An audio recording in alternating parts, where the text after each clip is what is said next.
sea para mí. Niño, aquí.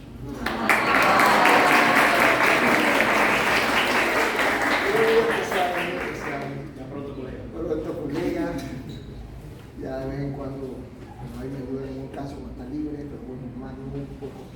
Y nada, a mí siempre me gusta empezar la clase haciendo una encuesta. ¿Cuántos aquí quieren algo quirúrgico? Alza la mano. Ok. ¿No quirúrgico? ¿Cuántos quieren no quirúrgico? La mayoría, interesante. Okay. Muy bien. Ok, lo que yo les puedo decir es que hagan lo que hagan en medicina, siempre les digo, lo primero que les digo, hagan el esfuerzo monumental de no quedarse como médicos generales, porque la realidad es que si se quedan como médicos generales, van a arrepentirse toda su vida de haber estudiado medicina. Más si estudian como alguna especialidad, ya sea quirúrgica o no quirúrgica, jamás se habrán arrepentido de haber estudiado medicina. ¿Por qué? Porque van a poder vivir y disfrutar su carrera y tener un nivel de vida adecuado. Entonces, ya dicho eso, enhorabuena, que ustedes son médicos, todos son médicos, ya nada más les falta, ¿cuánto le falta? Un año y medio, o sea que pero esto ya es inevitable. Bien, a mí me toca la parte de cirugía plástica y reconstructiva. Lamentablemente, en 2 horas es imposible que uno logre abarcar lo amplio que es la cirugía plástica. Ok, algo que sí es importante que ustedes conozcan y manejen bien son los conceptos de los quemados, ¿no? Los quemados, la única unidad de quemado actual que existe, la tenemos aquí en este hospital y yo los invito a que pasen algún día al segundo piso, pueden hablar con ella, tocan el timbre y una de las enfermeras saldrá a abrirles para que entren y conozcan la unidad de quemados. En la unidad de quemados que nosotros tenemos 4 camas de cuidados intensivos y 5 camas de varones y 5 camas de mujeres, 2 tinas de remolino, y de esas 5 camas de intensivo, 2 son de unas camas que tienen microesferas. En donde el paciente prácticamente hay una fina capa de aire entre él y su piel. Por lo tanto, eso se utiliza con pacientes que están quemados circunferencialmente.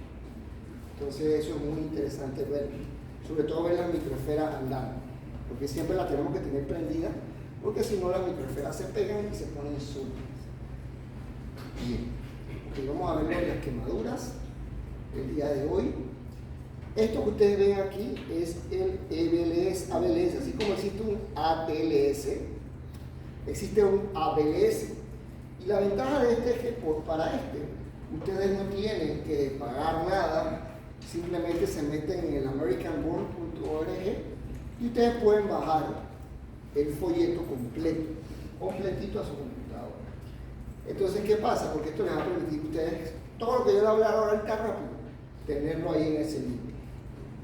Y es vital para tenerlo en la biblioteca, ¿no? ¿Cómo que es una quemadura? Una quemadura es el daño de la piel y los tejidos subcutáneos causada por calor, químicos o electricidad. Tenemos que entender que lo que se daña en una quemadura es la piel. Y la piel tiene varias cosas, funciones importantes. Uno, previene la hipotermia, de que conserva la temperatura corporal, conserva el agua corporal, evita la pérdida por evaporación y es una barrera para prevenir infecciones. Las quemaduras es algo muy común. En Estados Unidos, que llevan buenas estadísticas, hay 450.000 atenciones por quemaduras. Actualmente allá mueren 4.000 personas, 3.500 es por fuegos en la casa. O sea, el área más común en donde la gente muere. 75% muere en la escena o en el transporte. Los que se queman más son los varones que las mujeres y los niños menores de 5 años con 17%. En Estados Unidos una tasa de mortalidad de 4% por año. El año pasado nosotros cerramos con 7 muertos en un año y usualmente este es el rango, entre 4 y 7 muertos por año por quemaduras en Panamá. Este año llevamos 2. Más o menos en un año se admiten 135 quemados a la unidad de quemados y un ingreso cada 24 a 48 horas. tenemos una mortalidad de 7%, pero eso es debido a que eso es una unidad de cuidado crítico del quemado. Los que llegan ahí son pacientes gravemente quemados con una mortalidad elevada. Nosotros tenemos que buscar como objetivo en el tratamiento del quemado minimizar el riesgo de infección, preservar la función informa y de que el paciente se vaya con una adecuada rehabilitación. En promedio, los pacientes pasan 13.5 días, casi 2 semanas, y el costo por una estadía de estas es de casi $40.000. La piedra angular en el manejo del quemado es el adecuado manejo de líquidos. El 50% de las muertes en grandes quemados ocurren en los primeros 10 días, pero en las primeras 24 horas el paciente quemado se muere si no recibe una adecuada resucitación. Y luego de las 24 horas, usualmente la infección es lo que se los lleva. Inicialmente es en el pulmón y luego en la herida. La mortalidad está asociada a distintas variables. Uno, la edad, los extremos de edad, o los muy frágiles niños o los muy adultos. La extensión de la quemadura, a mayor porcentaje, mayor mortalidad. La profundidad de la quemadura, no es lo mismo unas quemaduras de segundo grado a quemaduras de tercer grado. Si hay estados mórbidos persistentes como diabetes, hipertensión, cardiopatías, si hay traumatismos asociados, es muy común que el paciente llegue quemado siendo víctima de un accidente automovilístico. Lo acabamos de ver el fin de semana que pasó, que yo estuve de turno, llamaron que había mucha gente calcinada dentro de 2 vehículos. Al final no los pudieron sacar a tiempo. Lamentablemente uno llegó con signos vitales al hospital de Sabanita, pero murió. Y en total murieron calcinados por un accidente automovilístico 7 personas. ¿Alguien sabía de eso? Eso pasó el fin de semana. Y lo que mata al paciente quemado son complicaciones respiratorias. Entonces, estas son las 3 tipos de quemaduras: eléctricas, térmicas y químicas. La más común en Panamá son las térmicas, luego las eléctricas y más raras son las químicas. En la fisiopatología de la quemadura tenemos que entender que lo primero que ocurre es un aumento del consumo del oxígeno en el reposo. O sea, que el estado que se produce es un estado de hipermetabolismo. Hay una pérdida excesiva de nitrógeno, porque eso es el catabolismo también, y eso es inducido por la pérdida de proteínas. Y hay una pérdida de masa corporal porque estos pacientes llegan con un peso y conforme están intubados y no están nutridos, hay una pérdida importante de la masa corporal. Lo primero que les afecta a un quemado es el shock hipovolémico, luego la falla renal y la hipotermia al perder la piel. Están hipercatabólicos, tienen acidez, tienen hipercalemia y pueden tener hemoglobinuria o mioglobinuria. Y aquí está todo lo que ellos presentan, ¿no? Daño en la microvasculatura, falla orgánica múltiple, hipoxia y necrosis, choque hipovolémico, edema, respuesta inflamatoria y formación de radicales libres. Todo esto le pasa a un quemado. En la historia clínica es importante que ustedes definan si fue en un recinto cerrado o en un recinto abierto. ¿Por qué? Porque si es en un recinto cerrado, el paciente ha podido tener una quemadura por inhalación o bien una intoxicación por monóxido de carbono. Es común cuando hay quemadura por inhalación que el paciente llega desorientado y la persona piensa, o los médicos piensan inicialmente, no, debe ser que tiene un golpe en la cabeza, le pasó algo. Y no, es nada más que tiene monóxido de carbono en sangre. Y el tratamiento de esa intoxicación por monóxido de carbono es simplemente poner oxígeno y a los minutos el paciente se le va a tornar orientado y coherente. Entonces, paciente quemado, desorientado, primero pensar en intoxicación por monóxido de carbono. Quemadura eléctrica es un problema muy serio en este país debido a la pobreza que muchos viven. La quemadura eléctrica, ojalá viéramos las de bajo voltaje. La mayor cantidad de quemadura eléctrica que vemos es de alto voltaje, porque es el típico piedrero que anda buscando los cables de cobre para venderlo, o es la persona que está haciendo una telaraña para conectarse al sistema eléctrico. Entonces, la mayoría de los pacientes que nos llegan son grandes quemados eléctricos El quemado eléctrico presenta la característica de que externamente no tiene quemaduras muy visibles, generalmente en el sitio donde agarra la electricidad tiene quemadura y en el sitio donde sale se ve un huequito negro pequeño. Entonces ahorita vamos a hablar de eso. Entonces hay tres grados de quemaduras. El primer grado, que es la que nos da cuando vamos a la playa, tomamos sol, y solamente hay enrojecimiento, dolor y algo de hinchazo. Segundo grado, hay todo lo demás más ampollas. Y en tercer grado hay una destrucción extensa de la piel. La quemadura de tercer grado es una quemadura en donde la piel está dura, acartonada, no duele, se ve horrible y no duele. Entonces, esto es otro tipo de clasificación de quemadura. En el primer grado, generalmente es epidérmica y no necesitan injertos, sanan solitas de 7 días. Segundo grado, la superficial, generalmente debe epidermizar espontáneamente en 15 días. Y la de segundo grado profundo, habitualmente termina en injerto o secuelas estéticas o funcionales. ¿Cómo diferencia uno de segundo superficial y uno de segundo profundo? La de segundo profundo, cuando ya se va la flipena, tú vas a ver un puntillado hemorrágico en la base de la quemadura. Ese es un segundo profundo, o sea que esa es la que puede terminar en injerto. Y si es superficial, se va la ampolla, pero no hay puntillado hemorrágico. Y la de tercer grado, evidentemente, esa es la más fácil de diagnosticar, está dura la quemadura, espesor total, y esa sí requiere desbridamiento y injertos o colgados.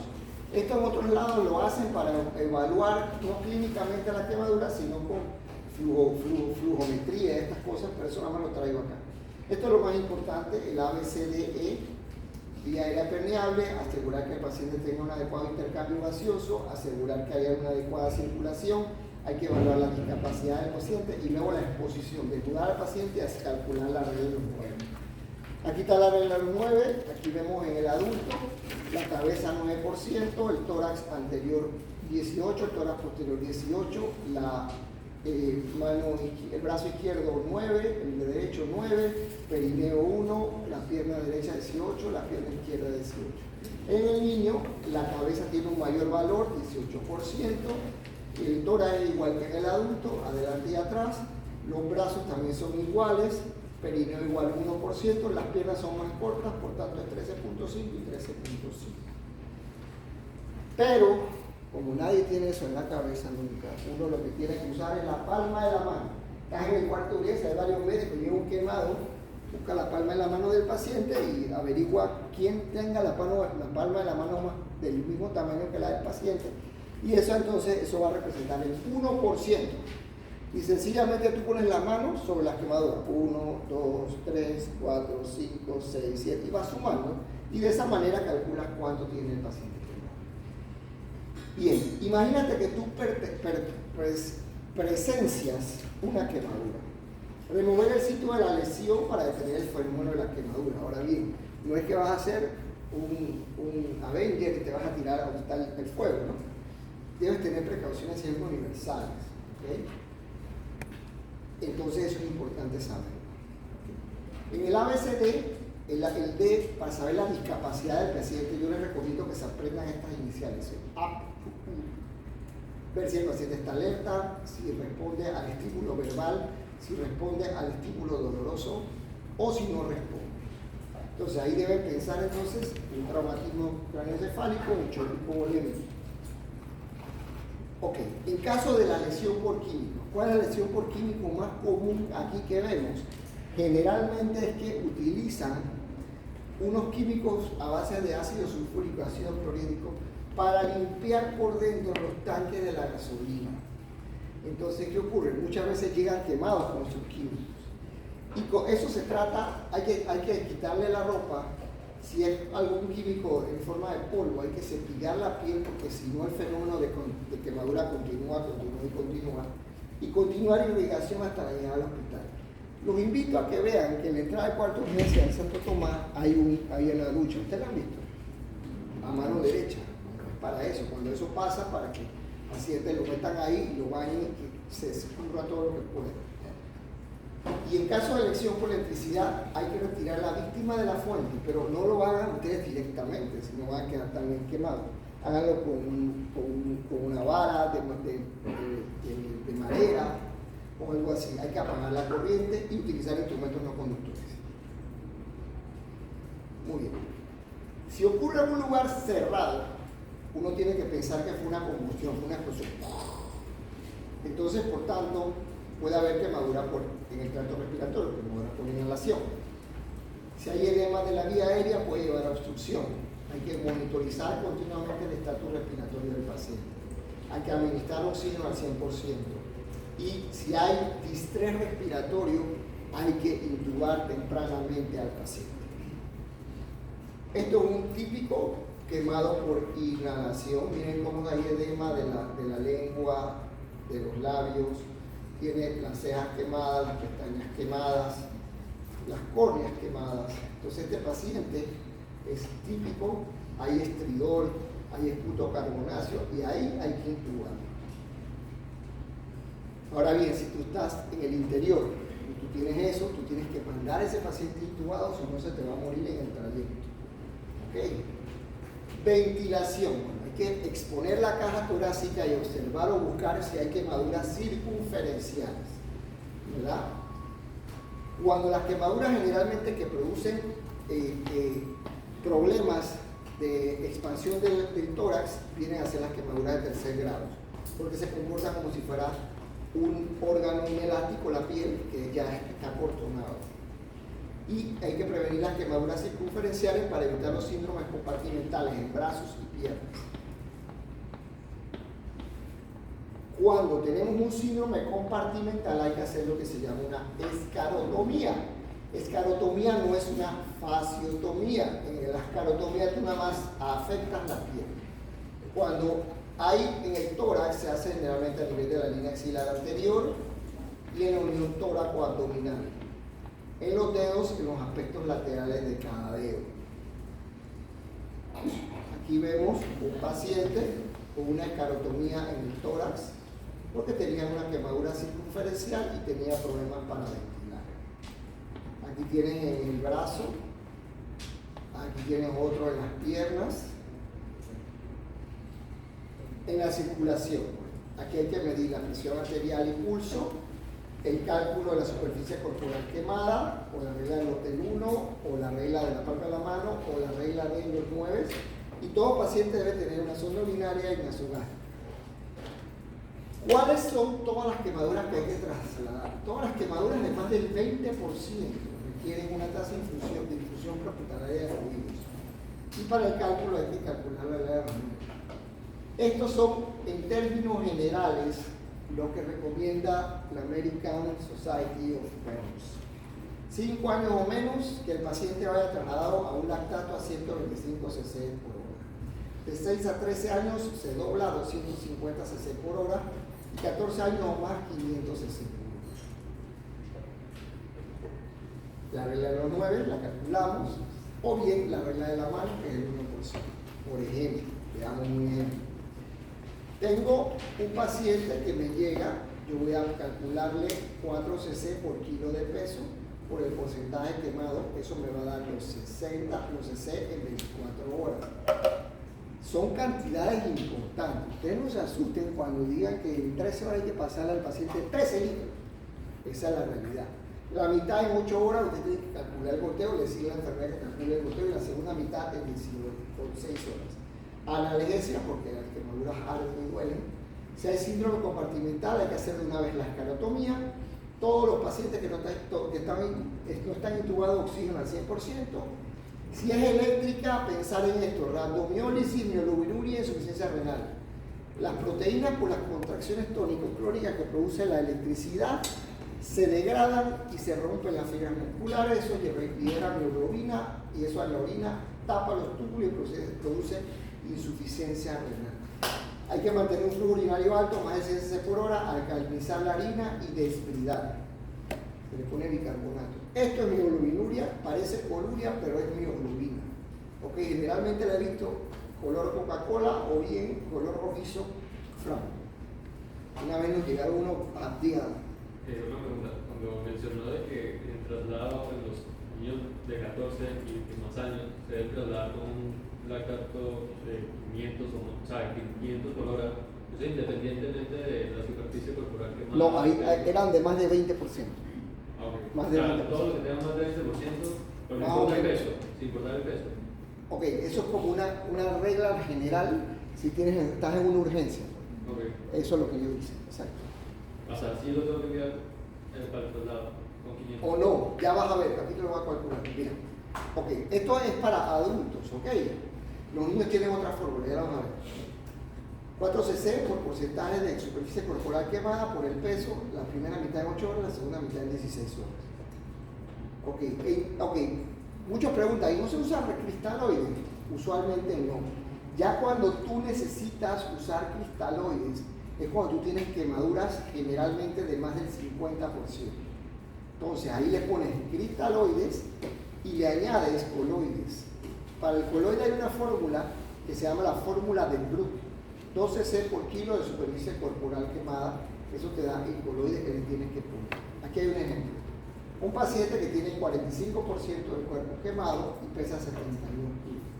Según la fórmula de Parkland, 4 cc por kilo por superficie, 4 por 45 por 72 te da 12.960 mililitros, o sea, 12.960 litros para infundir en 24 horas. La mitad de esos casi 13 litros en 8 horas y la siguiente mitad en las siguientes 16 horas. ¿Ok? Entonces, es importante que veamos que se debe reanimar de 15 al 20%, la fórmula de Parkland del 15 al 50% y la fórmula de Bruch que requiere cristaloides y demás coloides para quemaduras de más del 50%. En términos generales, ustedes no se preocupen, ustedes calculen su fórmula de Parkland y manden al paciente con su lactato. Si no hay lactato y no tienes lactato, salina. Si no tienes salina, destroza en salina. Si no tienes destroza en salina, ni modo, mándalo con una destroza en agua, porque esa es la realidad de nuestro país. Pero lo ideal sería lactato de Ringer.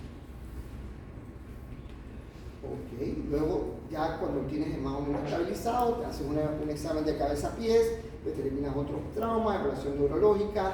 En las quemaduras faciales siempre hay que ver las córneas, si no están quemadas, si tienes oftalmólogo llama para que le hagan una tensión de fluoresceína y ahí te das cuenta si hay parchecitos de la córnea quemada, los pulsos en las extremidades para asegurar que no está haciendo un síndrome compartimental y la estructura clínica completa. Mándalo con 2 vías de acceso, eso es lo ideal, con una es suficiente. Sonda Foley, sonda nasogástrica, no usar narcóticos porque eso me deprime la respiración, me puede hacer paro, el líquido de la organización ideal lactato de Ringer, y vemos, si nosotros vemos que hay un problema de oxigenación y que hay dificultad para respirar, intúbenlo tempranamente. Muchas veces solamente se quema la cara y hemos recibido muchos del interior por intubación endotraqueal temprana. A simple vista tú puedes ver por fuera que no se quemó mucho, pero hemos tenido pacientes que cuando le hacen la broncoescopía, oye, qué edema, puto carboneo hacia adentro, o sea que muchas veces la quemadura externa no es tan importante, pero la interna sí. Ok, ¿qué debes hacer? Puedes quitar todo lo que son la piel que está muerta, la puedes quitar. Las ampollas deben aspirarse, hay un debate, hay uno dice que sí deben quitar las ampollas, otros dicen que no. Los que dicen que no es porque si la quemadura es estéril, al quitar la ampolla deja de ser estéril. Los que dicen que déjala tranquila es porque tiene un apósito temporal cubriendo el área, ¿verdad? Generalmente hay sulfadecina de plata en todos los hospitales, por eso es que lo deben mandar. Niños, aquí está. Esta es la fórmula, doctor. 5.8 cc por kilo por porcentaje de superficie corporal quemada. Esta es la fórmula de los niños. Y también se utiliza lactato Ringer o salina. ¿Okay? Y lo hace más o menos lo mismo. La primera mitad en 8 horas, la segunda mitad en las 16. Esta es la fórmula de los niños. Quemaduras tan pequeñas en un niño como un 10 o un 20% requieren resucitación porque el área por superficie corporal de ellos es menor. ¿Cómo saber si tienes que transferir el paciente a una unidad de quemados? Bueno, Todas las quemaduras de tercer grado, de un 5 al 10%, traslada. Toda quemadura de segundo grado, de más de 10, de espesor parcial, de más de 10%, traslada. Todas las quemaduras de áreas especiales. ¿Cuáles son las áreas especiales? Cara, manos, pies, genitales, área perineal, todo el perineo. Todas las quemaduras químicas de alto voltaje trasladadas y las quemaduras complicadas con otros traumas. Más o menos todo este es el resumen. Básicamente, lactato Ringer bajando, sonda nasogástrica, asegurar la vía aérea, calcular el porcentaje de superficie corporal, ver si hay necesidad de hacer escarotomías, su sonda urinaria, evaluar los tubos traumas corrientes, si hay quemadura química, irrigar con abundante salina más de 30 minutos. Y el resumen, esto es importante, ya son más o menos lo que les había hablado, eso es importante. Muchas de las quemaduras no hay que hospitalizarlas, muchas de las quemaduras son en los lugares localizados, es la típica quemadura de la cocina. Cuando tú debes saber si puedes manejarla ambulatoriamente, cuando no necesita resucitación con fluidos, cuando no prevés complicaciones de la quemadura a corto plazo, no tienes manifestaciones ni locales ni sistémicas de infección, cuando el paciente está comiendo normalmente y cuando tiene un adecuado control del dolor con analgésicos. Y tenemos una quemadura de segundo grado. ¿Cuál sería esta? ¿Superficial o profunda? Superficial, exactamente. Y entonces aquí agua y jabón neutro, curación con sulfadiazina de plata y de mismo. Muy bien. ¿Cómo sabemos que estamos haciendo? Tenemos un gran quemado y cómo sabemos si estamos haciendo una buena reanimación. Cuando tienes al paciente en un gasto urinario de 30 a 50 cc por hora, en un adulto está orinando a 1 cc por kilo por hora, cuando tienes una adecuada presión arterial, la frecuencia cardíaca está bien, cuando tienes una, bueno, ya estos son bien intensivos, ¿no? Cuando sabemos que ya no necesita resucitación, cuando no hay más acumulación de edema, cuando el gasto urinario es adecuado y solamente requiere requerimiento basal. En teoría, todo paciente que nos llega a la hora 0, si lo reanimamos bien, más o menos a la hora 24, ya tú ya más necesitas líquido de reemplazo. Y gracias a Dios, esto más o menos como el 60% de los pacientes. Paciente gravemente quemado sí requiere varios días de reanimación. Y se van complicando, se van complicando. Todos los días hay algo. Ok, esto ya es para manejo ambulatorio. Aquí tenemos cómo se desbrida la área de clínica de herida, la quemadura.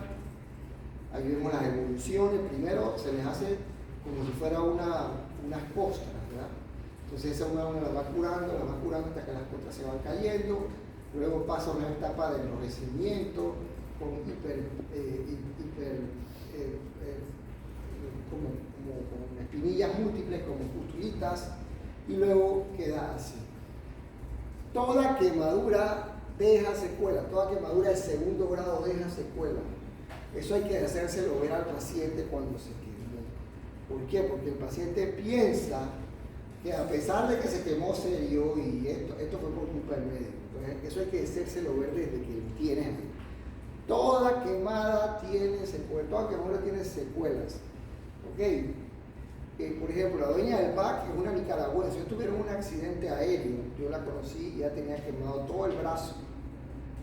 Y efectivamente tiene hasta una fundación en Nicaragua de quemados, pero ni ella misma, que tiene todo el dinero del mundo, ha podido quitarse las cicatrices y las secuelas de la quemadura. Que el manejo intrahospitalario, evidentemente, así nos han llegado y mira, quemado adelante, atrás. Hay algo que sí una vez me pasó, que eso siempre se los comento porque no sé. Teníamos una doctora que estaba haciendo el internado, pero estaba lejos. Y tenía más de 3 meses con una quemadura que no había cerrado. Si tiene una quemadura de más de 3 meses que no ha cerrado, ¿qué pasa con esa quemadura? ¿Qué necesita esa quemadura? Un injerto, ¿verdad? Entonces, evidentemente, no sé por qué razón, la mandaron 3 meses después para que el otro le injertara. Y eso sí me molestó, porque oye, es obvio que necesitabas algo, ¿no? Ok, anteriormente el debridamiento se hacía quirúrgico, ya sea con el dermátomo, con el bisturí y ahorita mismo el Versayet. ¿Alguien ha visto trabajar el Versayet? Ok, eso lo tenemos acá también.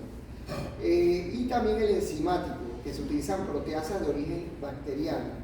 que tienen ácido acético, fosfórico y pirúvico, o bien proteasa de origen vegetal, como la bromelaína, que es la que tiene la piña. Entonces, el paradigma es que usamos, cortamos o usamos enzimas. Entonces, la ventaja del Versailles es que el debridamiento quirúrgico es rápido y es eficaz.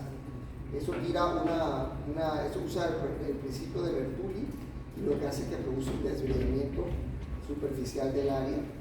Y también tenemos el Nexobrid, pero esto es muy caro, que es proteolítico.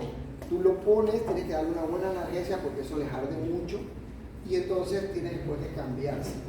Pero al final casi siempre terminan también con algo de líquido.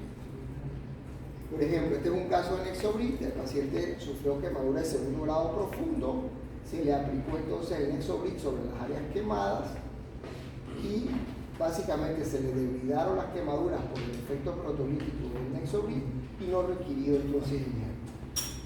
Nexobrid no debe usarse en quemadas químicas y eléctricas y contraindicación absoluta, alergia a la piña o papaya. Esto es el artículo que las flintenas, lo que dicen que hay que debridar, dicen que lo líquido afecta la función de los polimorfonucleares y la quimiotaxis de los neutrófilos. Si no quitas la flintena, aumenta la inflamación, hay inhibición de la plasmina, retarda la cicatrización, favorece la proliferación del restaurante bacteriana y la flintena se fisura antes de la regeneración. Así está. A mí me gusta quitar las ampollas porque siento que no es más rápido, la verdad es. Y lo que dice que hay que dejarla intacta, dice que es superficial, va a regenerar, es indolora, no está expuesta, la infección es rara y el líquido se reabsorbe. Eso es cierto, eso es falso. Siempre se rompe. El líquido siempre se rompe. Aquí tienes A. Esta es una de las pocas indicaciones donde yo no tocaría, no debridaría, porque es un niño que tiene 3 años, se quemaron las manos y simplemente con curaciones, al cabo de unas 2 semanas, sin necesidad de debridar. Otro que le guste el bisturí, quiere cortar, de una vez estaría quitando todo esto, pero miren el cambio. Los niños son muy plásticos, se modelan muy fácil. Ok, lo que más se usa en los hospitales es la sulfadacina de plata. Esto arde un poquito la aplicación, pero aquí tienes Plastur, que tiene lidocaína. Esto todavía no ha llegado a Panamá, esperemos pronto que llegue. Ok, ¿cómo sabes si una quemadura está infectada? Cuando ves áreas negras o de café oscuro, cuando ves que la escara se empieza a desprender rápidamente, cuando pasa de una herida de espesor parcial a total, cuando hay una coloración purpúrea de márgenes, cuando hay una apariencia piocianótica debajo de la quemadura. Esa apariencia piocianótica debajo de la quemadura, ¿qué bacteria la da? ¿Cuál? Pseudomonas, exactamente. ¿Ustedes lo han visto en las rotaciones ya? Cuando van a una cama y observan siempre la secreción que hay en la vena. Si ustedes ven una coloración verdosa con un olor característico, ustedes lo van a sentir. Eso es pseudomonas. Cuando eso es pseudomonas. Es más o menos así, ¿ven? Observen. Observen el color ese verdoso. ¿Verdad? Eso es pseudomonas. Y las pseudomonas abundan. Eso es lo que más le gusta a la piel comerse, las pseudomonas. Sulfadacina de plata es lo que se utiliza más que nada, pero eso no es bactericida, eso es bacteriostático. Y se pone cada 12 a 24 horas. Aquí está. Sulfaminón, eso es lo que se usaba antes en la guerra, mafenide también. Ya ninguna de estas cosas, esto sí tienen que saber. El nitrato de plata, ¿por qué? Ustedes nunca se han preguntado por qué la gente piensa que hay que ponerle a la quemadura pasta de dientes. ¿Ustedes han visto los tubitos de nitrato de plata? Sí. De la farmacia. Son igualitos a una pasta de dientes. Por esa razón es que la gente piensa que la quemadura se trata con pasta de dientes. Entonces, realmente lo que viene en forma de pasta de dientes es el nitrato de plata. Ahí está bueno contra el estafilococo, pseudomonas y gram negativo. Es un profiláctico eficaz, si bien no penetra la escara, es bueno para mantener las quemaduras. Hay otras sulfadiacinas que vienen con nitrato de plata, que también tiene un efecto bacteriostático. Y cuando no tienen nada de esas cosas sofisticadas, yodo, nistatina, fusidin, ¿verdad? Y bueno, esperemos, ¿no? Bien, hay otros agentes, estos ya lo tenemos en los hospitales, que es el clorito de sodio en forma de gel. Eso es importante. Bueno, ahorita ustedes lo ven sofisticado en tubitos bien bonitos. Nosotros agarrábamos un litro de agua estéril, le poníamos una copita de Clorox, de ese que venía así, de la cuestión, y con eso curábamos. Pero ahora vienen en forma de Anasec, el nombre comercial. Esa gente que inventó eso debe estar millonísima, porque realmente, wow. ¿Cómo se cierra la quemadura? Okay, la quemadura se puede cerrar temporalmente con apósitos biológicos a lo injerto, cuando es un injerto de una persona similar a ti, o sea, puede ser tu hermano, puede ser, etcétera. Se lo injerto cuando es de otra especie, y el Gambling en algún momento se utilizó. También existen lo que son los sustitutos de la piel, como son el Biobrane, el Integra, que es la famosa piel artificial, o los queratinocitos cultivados, ¿verdad? Que ese es el banco de piel. Aquí vemos todas las ventajas de los sustitutos dérmicos. Aquí tienen todos los nombres de los sintéticos, eso es lo que más dinero están recogiendo todas las empresas. Lo que más utilizamos, te puedo decir, que son básicamente el Matriderm, el Quitosan y la Integra. La piel cadavérica en algún momento se utilizó, pero ahora con los problemas del SIDA y eso es más difícil. Las membranas amnióticas también se utilizaron como un apósito transitorio. Aquí tienes una membrana amniótica y la pones sobre la quemadura. Se hicieron muchos estudios y el amnio tiene una adecuada cobertura sobre la quemadura. Los semi-injertos pueden ser de la rana, del lagarto, del conejo, del cerdo y de la tilapia. La piel porcina es la que más se ha utilizado en el tiempo, desde 1973. ¿Qué es lo que hace esto? Se pega, se adhiere al área de la quemadura y cuando ya hay crecimiento epidérmico, el cuerpo lo separa. Eso es lo que es un semi-injerto. Entonces ya, por ejemplo, aquí, déjame ver, aquí ven, aquí están viendo. Esto es así. Usan la piel de la tilapia y con eso hacen las curaciones del tiempo. Científicos de la Universidad Federal de Ceará han descubierto que la piel del pez tilapia, rica en colágeno, puede ayudar a la curación. Está probado que la piel de este pez tiene gran cantidad de colágeno tipo 1, que es importante para la curación de quemaduras, dice el investigador. La investigación espera que el tratamiento se considere potencialmente viable y anime a otros a emplear esta piel de estos peces. Entonces la piel de la tilapia es un término. El puerquito, también la piel del porcina, viene así en laminita y las pones, también las puedes utilizar para que recuerden. Y la lámina sintética, aquí viene donde está el billete, aquí es donde está la piel, porque son carísimas. Tenemos, por ejemplo, el Oxide, unos plastitos que se ponen sobre la vía dominadora. Esto ya se utiliza, son láminas de fitoestimulina, el Yoder, el parchilo, coroide, algunos lo conocen, eso es muy común conseguirlo. Eso se consigue también.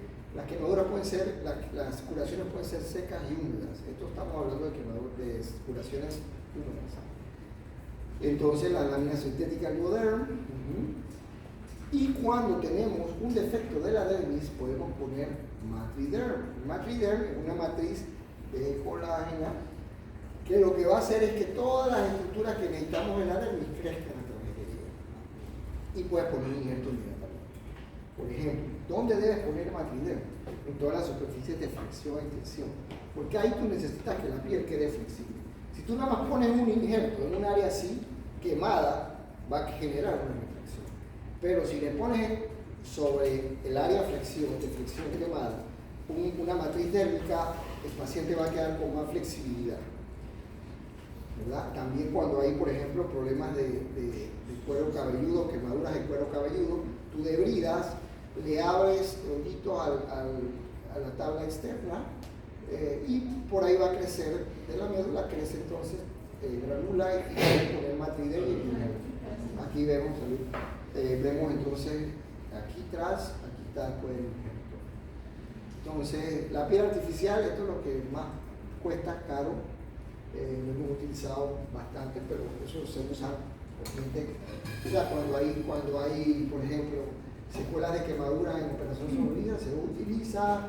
Cuando tenemos grandes quemados que el gobierno quiere ayudarlo, le manda piel artificial. Esto lo distribuye la casa del médico. Esa laminita que ustedes ven así vale $4,000. Ajá. Bueno, estas son cosas robóticas que están ocurriendo, que básicamente están conectando a los que pierden mano, tener sensibilidad como si fueran sus dedos. Yo también lo traigo a colación y son capaces incluso de tener movimientos finos como para quitar y cambiar el pañal de un niño. Muy bien, vamos a hablar de la piel artificial. La piel artificial, se ha intentado buscar un sustituto de piel desde la edad de la piedra, la edad del bronce. Entonces esto es una ciencia que está avanzando. Básicamente esto es lo que se hace. Tú tienes la quemadura, tú la debridas, tú creas un defecto, entonces cuando ya tienes el defecto, esto está limpio, entonces colocas el íntegra, lo que les enseñé antes, que es como una lámina. La sensación que uno le da es que es una lámina gruesa de plástico, pero realmente tiene colágeno bovino. Y entonces, ¿qué va a ocurrir? Esto induce a las células de la dermis profunda a que crezcan alrededor de la membrana. Entonces esto va reconstruyendo la dermis perdida. Y luego entonces tú sabes cuando esto está ya listo para injertar, porque tú ves que la membrana ya no se ve como tal, se ve un área más rojiza, más o menos a los 21 días, entonces tú le pones un injerto mallado encima y ya reconstituiste no nada más la piel, sino la dermis. Y eso hace que tú tengas una superficie más flexible. Por ejemplo, este es un pelado que llegó con una secuela de quemadura, así andaba. Se le quitó toda la quemadura, como lo ven aquí, se le colocó entonces el íntegro, la piel artificial. Se esperó, miren la evolución. Ya aquí cuando hay puntillado hemorrágico, entonces tú vienes y le pones el íntegro. El muchacho ahora puede perfectamente flexionar, extender, así. ¿Cómo se evitó? Se evitó con la piel artificial, pero también se puede utilizar con Matriderm con resultados más limitados. Entonces, hay que ser sincero, no quedan tan flexibles con el Matriderm, la membrana blanca, que con el íntegro. Y la piel artificial, aquí esto es para indicar cómo quedaban antes, cuando no ponías el Matriderm o el íntegro. Quedaba la piel dura, poco flexible, ¿verdad? Eso también funciona muy bonito cuando hay cobertura de los tendones, se les pone, y entonces eso también le permite una adecuada incursión de los tendones, de manera que no queda con limitación. El cuero cabelludo, otro caso de íntegra. La piel cultivada, ¿cuántos aquí saben que tenemos un banco de piel? Sí, señor, tú sí sabes. Ah, perfecto. ¿Dónde está el banco de piel? No sé. Miren todas las cosas que ustedes lo tienen que saber que pueden ir a averiguar. Aquí, en el último piso, donde está la biblioteca, está el banco de piel. Les abren las puertas. ¿Por qué? Porque lamentablemente este país estamos al revés. Tenemos el banco de piel listo, ya lo donó el activo 2030 y todo, pero adivinen por qué no funciona. ¿No hay qué? No, el donador puede ser el mismo paciente. Tú nada más necesitas 1 centímetro cuadrado de piel del prepucio del paciente para cultivarle la piel.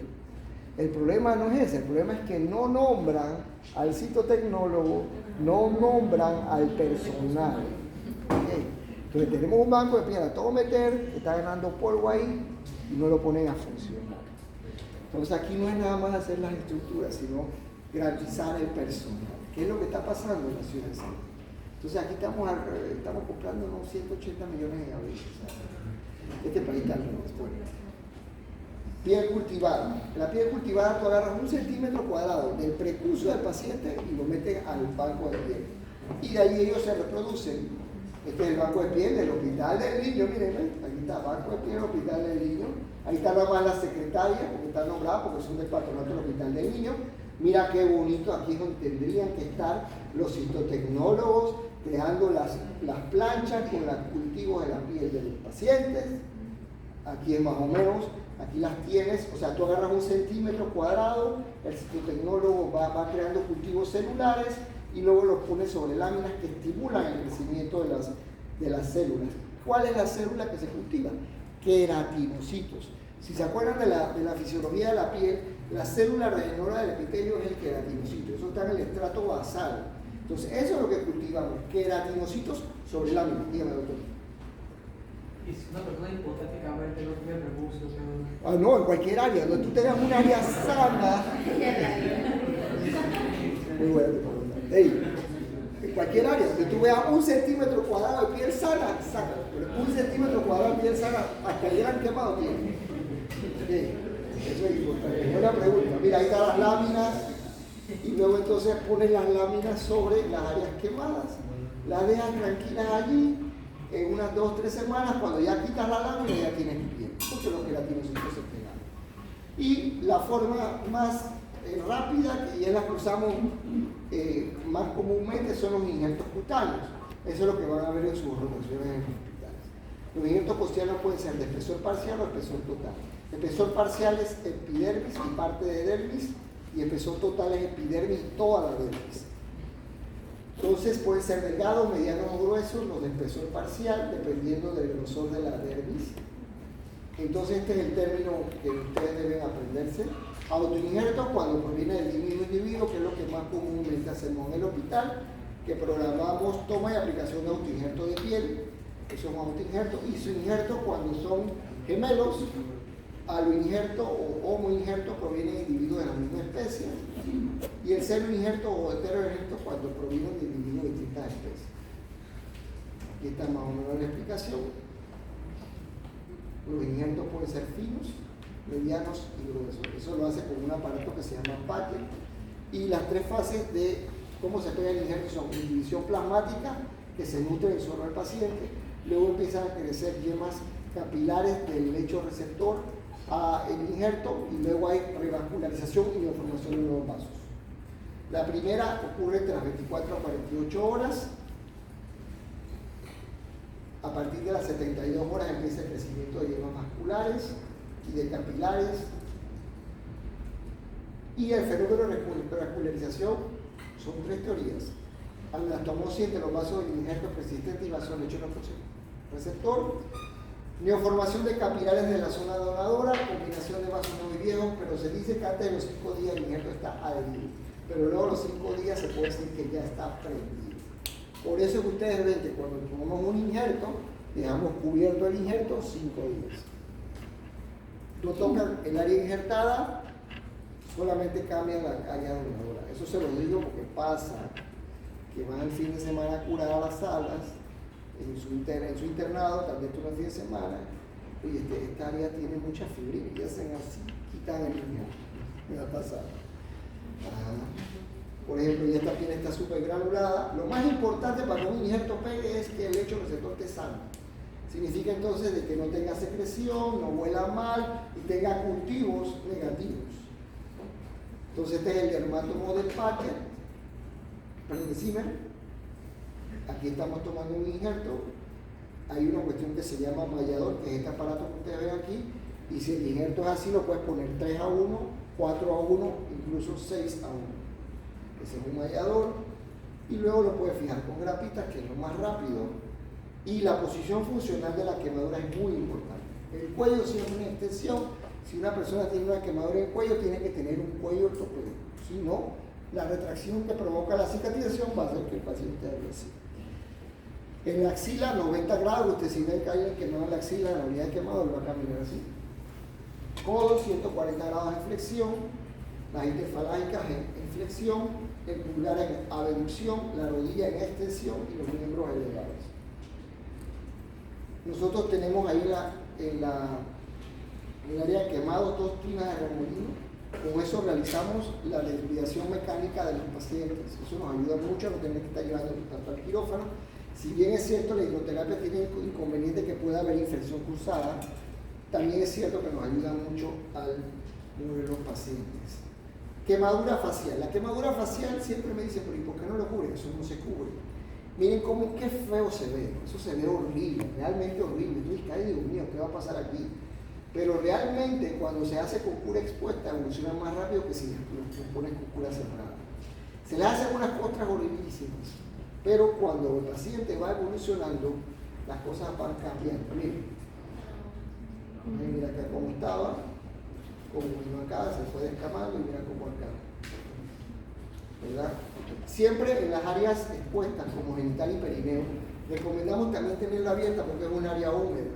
Usualmente lo que hacemos es que le ponemos una tienda y le ponemos una lámpara para que también ayude a quitar la humedad. Aquí está el mismo paciente, ¿se acuerdan que veíamos hace un rato? Este paciente lo que sí desarrolló fue una infección en la oreja. Así se ve una infección en la oreja. Esto se llama condritis. La condritis generalmente la produce la pseudomonas. Entonces, cuando hay condritis, ¿cuál es la secuela de la condritis en una oreja? Sordera de conducción. Puede haber sordera y otra cosa también, la secuela estética. Información. Oreja en Colífero. esa, la oreja en colífero, la oreja en boxeador. Muy bien. Entonces eso es importante. Esto es otra cosa, cuando tiene un quemado facial, hay que hacerle, ábrenle el ojo, si lo ven así, va y perdió las córneas, está ciego. Entonces la única forma es trasplante de córneas y sobre. Bien, la mano debe hacerse excisión temprana más injerto, movilización y rehabilitación, efectivamente, rápidamente. Aquí tenemos una mano desbridada y bueno, terminamos con lo que es la parte de quemados. Si quieren hacer alguna pregunta de quemados y seguimos. Ok. Sobre quemado hay muchas cosas. Diga, doctora. Sí, cuando el ángulo del codo, cuando dice 140, es cuando es la parte Externa, extensora. ¿Y la interna? Se haría. Hacer una extensión Ok. para prevenir contracción. Bueno, miren, antes de seguir, yo me gustaría, porque nunca lo hago, pero esta vuelta quiero hacer. Quiero hablar un poquito de algo interesante. Okay. Yo he hablado algunas veces de las quemaduras faciales, ya lo hablé, pero sí me gustaría que veamos ahora algo muy interesante que es algo que quizás estamos años luz de aquí, pero es interesante porque yo quiero que lo sepan. Y yo creo que si alguno quiere hacer cosas afuera, sería bueno que se pudieran ir a hacer, formar parte, y poner el nombre para lo más alto, formar parte de equipos de microcirugía que hacen cosas realmente maravillosas. Entonces, aquí tenemos básicamente la quemadura facial. Esto ya lo vimos, yo voy a pasar todo porque yo lo que quiero que veamos es, esto es una charla que tiene quemadura, no, esto no.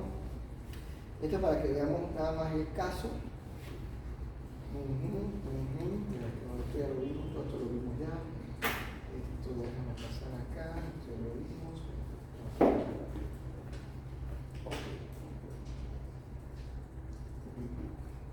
La cara uno la divide en unidades estético-funcionales, ¿no? Está la frente, el área palpebral, la famosa T, párpado nasal, el área bucal y el área mencionada.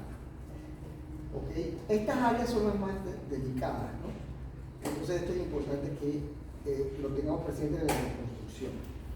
Entonces, yo lo que quiero que veamos es esto. Casi siempre cuando hay quemaduras faciales importantes de tercer grado hay que poner máscara facial si no hacen esteroides horribles. Porque este es un caso, el grado de desbridamiento que tuvo que ocurrir se puso íntegra y mejoró con un colgado libre bastante. Cuando hay bridas cicatrizales se hacen lo que se llama las cetaplastías. Las cetaplastías lo que permiten es elongar el cuello, ¿verdad? Dependiendo del ángulo de la cetaplastía, permite uno cuánto se elonga la cicatriz. Por ejemplo, un ángulo de 30 grados elonga 25%, uno de 45, 50% elonga, y uno de 75, uno de 60, 75%. ¿Ves? Entonces, eso son las famosas cetaplastías. Cuando usted ve una brida, yo necesito una cetaplastía, se luce frente a su especialista. Por ejemplo, aquí hay otros casos, hay alopecia. Cuando hay alopecia se pueden colocar expansores que uno va inflando. Mira qué tal el cuestión, le inflaste uno aquí, le inflaste otro acá, entonces pueden mover colgado para que se vean menos fríos. Entonces, Básicamente lo que uno busca es una aceptable apariencia. Las unidades estéticas nuevamente, otro caso. Lo de las piernas dice que ya lo hablamos. Ya eso lo hablamos. Este también lo pensamos. Ajá. Otra secuela de quemadura facial es lo que se llama un microstoma. Se perdieron la quemadura, provocó una adhesión de las comisuras. Entonces, la expresión yo cuidado así como boquita de pescado. Entonces hay que hacer cirugía, entonces se hacen este tipo de cirugías. Liberaciones de las sinequias con elongaciones del músculo orbicular de los labios. Ok, aquí viene la etapa que yo quiero que vean. Esto ya está ocurriendo. Hay centros en los Estados Unidos que nada más se dedican al trasplante facial. Aquí hay temas éticos, emocionales muy fuertes, porque consiste en agarrar la cara de una persona fallecida por un accidente automovilístico, un derrame, etc., para colocarse a la otra persona. Este muchacho que ustedes ven aquí fue operado en el 2015, era bombero y tuvo quemaduras faciales importantes por incapacidad de cerrar y abrir los ojos, y se le hizo un trasplante facial. A esta joven que tú ves aquí, se le hizo en el 2017. Esta es ella cuando se quemó, se le hizo un trasplante facial, después del trasplante facial. Entonces, es importante saber que esto es una ciencia que requiere un equipo multidisciplinario, microcirujanos, maxilofaciales, oculoplásticos, cirujanos plásticos. No sé si alguna vez lo han visto, pero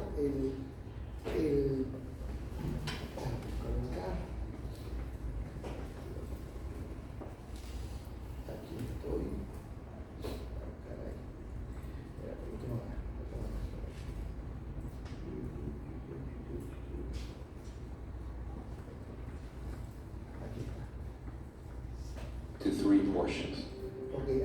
First, the donor surgery, which entailed recovery of facial tissue. Ok, primero, son dos equipos, cada uno en un salón y el otro en el otro salón. Hay un equipo que se encarga de extraer todo el tejido dañado, hay otro que se encarga de extraer la cara del donante muerto. Y trabajan simultáneamente. The donor surgery involved dissection of the entire scalp, face, eyelids, ears, and skeletal subunits. An incision was made at the vertex of the scalp and extended inferiorly and obliquely around the neck. Dissection of the donor's scalp and lateral portions of the face and neck proceeded to identify the major blood vessels and facial nerves. Carótida, yugular externa, The internal jugular veins, external jugular veins, external carotid arteries, and internal carotid arteries, as well as the facial nerve branches including the zygomatical temporal, buccal, and mandibular branches were identified. The nerves were then divided. Es una microcirugía. The entire scalp and forehead soft tissues were reflected, including the functional structures of the eyelids, to expose specific portions of the facial bones, including the midface, the orbits, the zygomas, and the chin. Se llevan el The arco specific body cirumático portions of the face were included within pegado al colgado que van a preservation of facial skeletal subunits allowed for integral Y se llevan los ligaments huesos and propios attachments to nasales remain in pegado al proper colgado. anatomical position to maximize facial function and optimize facial aesthetics. To further reflect the allograft, non-essential blood vessels were ligated and divided following further exposure of the facial allograft.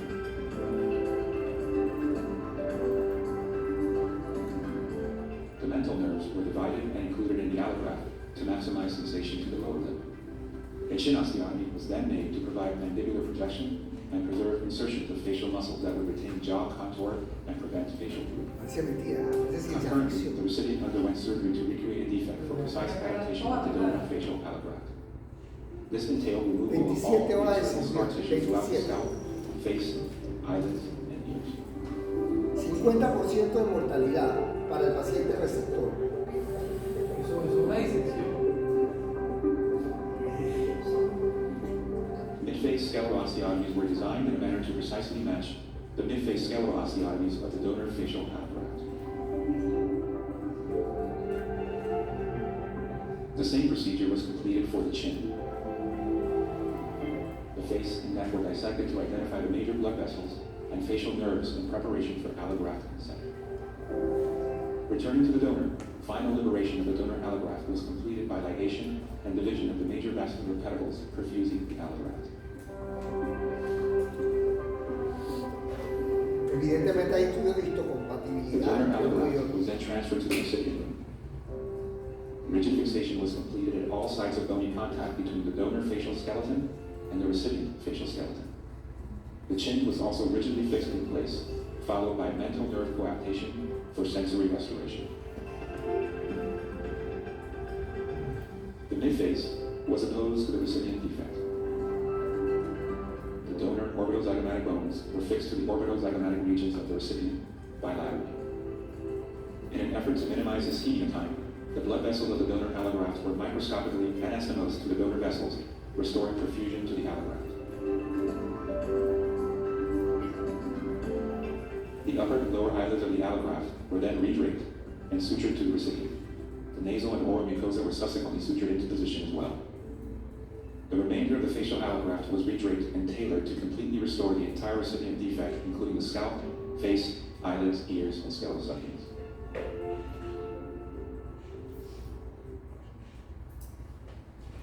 Palabras, ¿no?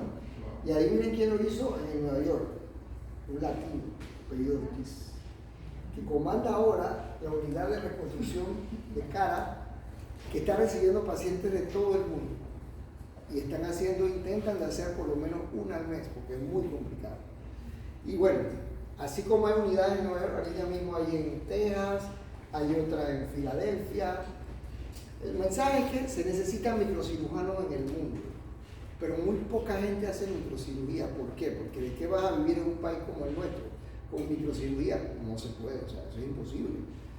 Okay. ¿Eso qué me lleva? Eso me lleva a decir que, bueno, que si bien es cierto la ciencia avanza en nuestros países, no se puede hacer estas cosas, pero ¿quién quita que tú quieras ir allá y entonces puedes tenerlo al paciente?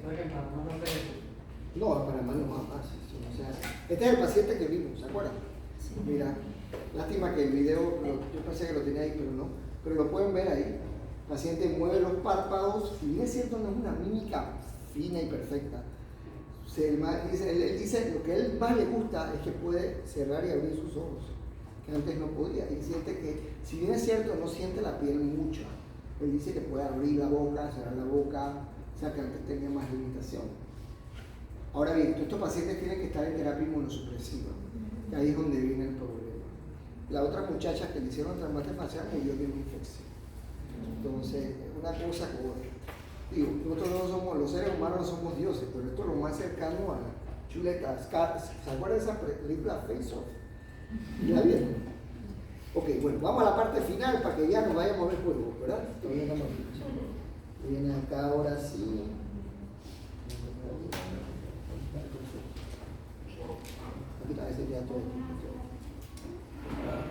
Entonces se lo trae puede ser como para cultura general. Bien, vamos a hablar de cirugía plástica cosmética. ¿Qué sí, qué no? Ok, cirugía plástica cosmética. Los cirujanos plásticos viven de eso. Los cirujanos plásticos, la mayoría, o sea, yo no necesito estar en el Santo Tomás para tener un nivel de vida adecuado. Sin embargo, lo que tú ves aquí, tú no lo ves allá afuera. Que eso es lo que te da la institución, que eso es lo que yo creo que el mensaje que se tiene. Las cosas más extrañas que uno pueda ver en su vida profesional las va a ver en hospitales públicos. Nunca la vas a ver ni en Paitilla, ni en Panamá Clinic, ni en Pacífica. Eso no va a ocurrir. Las cosas extrañas las ves aquí. Entonces, por eso es que la institución te nutre todos los días y aprendes todos los días. ¿Okay? Entonces, vamos a ver la cirugía plástica. Yo soy la presidenta actual, la presidente de la asociación. Y bueno, plástico es la cirugía plástica. Plástico viene de moldear, cambiar, la reconstructiva y cosmética.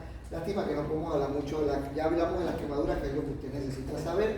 Cirugía craneofacial abarca todo lo que es labio y paladar hendido. ¿Ustedes dan clases de eso? ¿Labio y paladar hendido? ¿Quién es el que tiene que hacer webinar conmigo? Vamos a hacer de eso. Es mucho mejor que reconstrucción de mama. ¿Por qué? Porque ustedes tienen que saber el manejo del labio paladar hendido y decir, por ejemplo, si es un labio hendido unilateral, si es bilateral, ¿entienden? Creo que eso le saca más jugo porque ustedes pueden, desde que son internos, no sé si lo saben, pueden participar en Operación Sonrisa cuando hay las misiones. Entonces, y va con algo de conocimiento. Así que vamos a cambiar el tema de reconstrucción mamaria por labio y paladar hendido. ¿Por qué? Porque eso es mucho más loable, más bonito y eso como que nos anima más a todos, ¿no? Entonces vamos a hablar de eso en el webinar. Ya cambiamos el tema.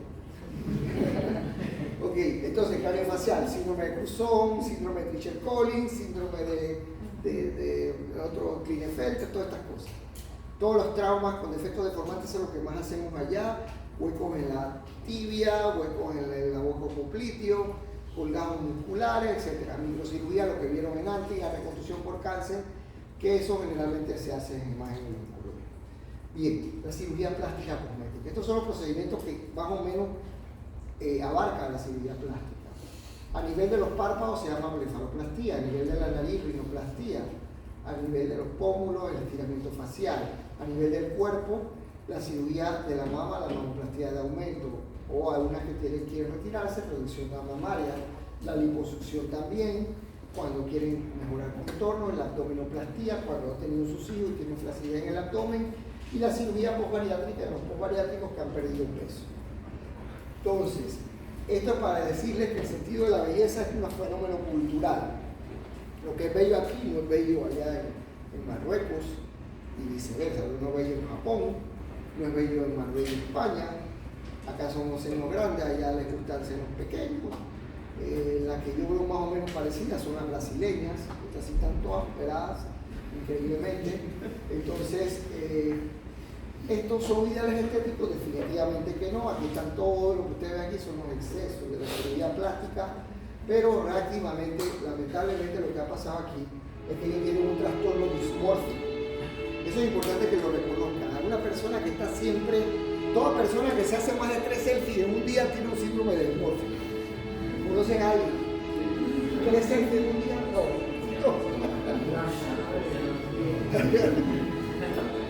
Entonces, miren, todas se han puesto rellenos, se han puesto sustancias en el rostro y se han ido destruyendo la cara. Entonces, esos son síndromes de dismórfico.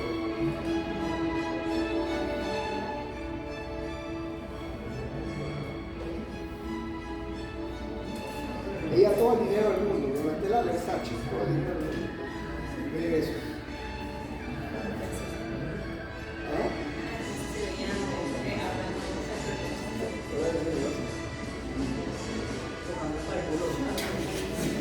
Hasta de color, tenía los potes de hidroquinona en un closet. Hizo lo mismo que el jugador de béisbol.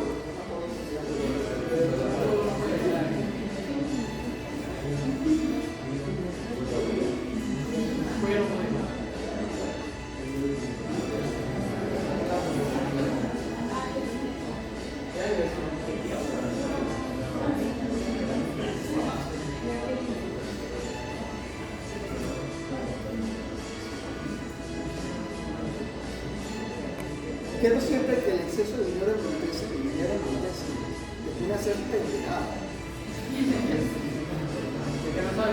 No saben, no son, y saben que no son, nada los satisface, nada los satisface.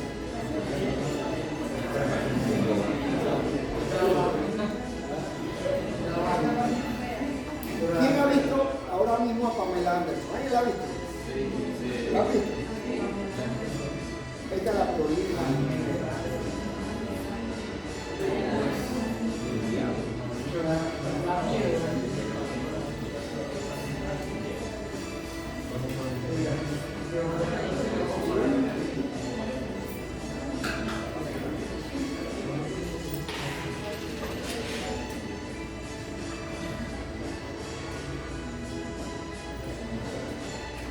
Esta última falleció ya.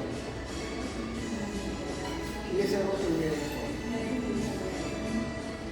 Ella tiene lo que esto se llama boca de pato, duck mouth.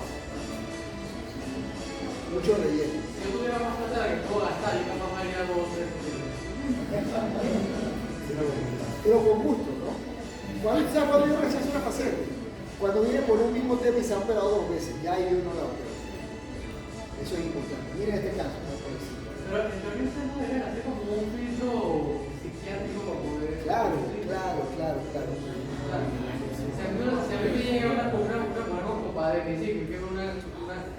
cambia el tamaño de la mama.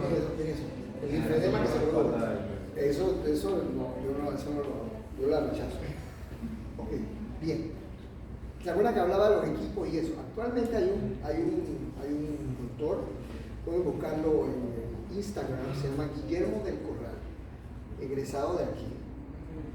El man hizo sus exámenes, ahorita mismo está en Virginia, pero él está liderizando, porque los Estados Unidos siempre van avanzando, él está liderizando un grupo de transgender sex transformations. Cambian de hombres a mujeres, de mujeres a hombres. E incluso a la mujer le están haciendo un colgajo de antebrazo para hacerle pene. Y el hombre, Guillermo del Corral, busquen si lo ven. Y es excelente, muy bueno. Y él va a venir ahora, esa es otra.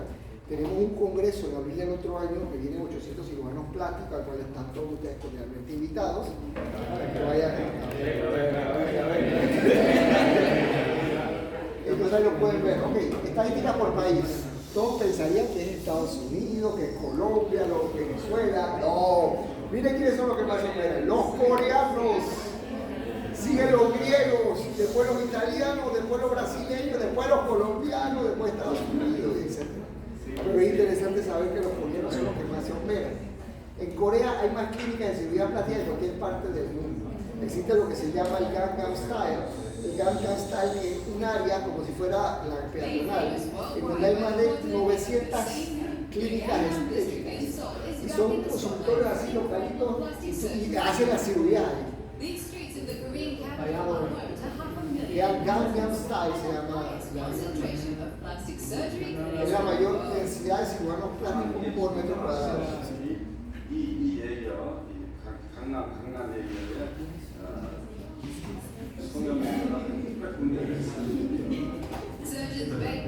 Pues ¿qué es lo que buscan los asiáticos? Parecerse, occidentalizar más a los. Entonces, porque dicen que les pagan más, son más occidentales que si son chinos.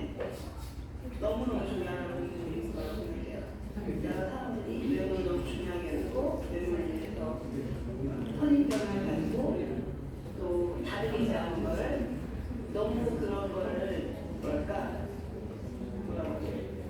나쁘게 여기지 않고 그런 걸 당연하게 여기고 남들 다 그렇게 하기 때문에. Since the end of the Korean War, the hyper-competitive culture of the nation has turned its focus to people's appearance.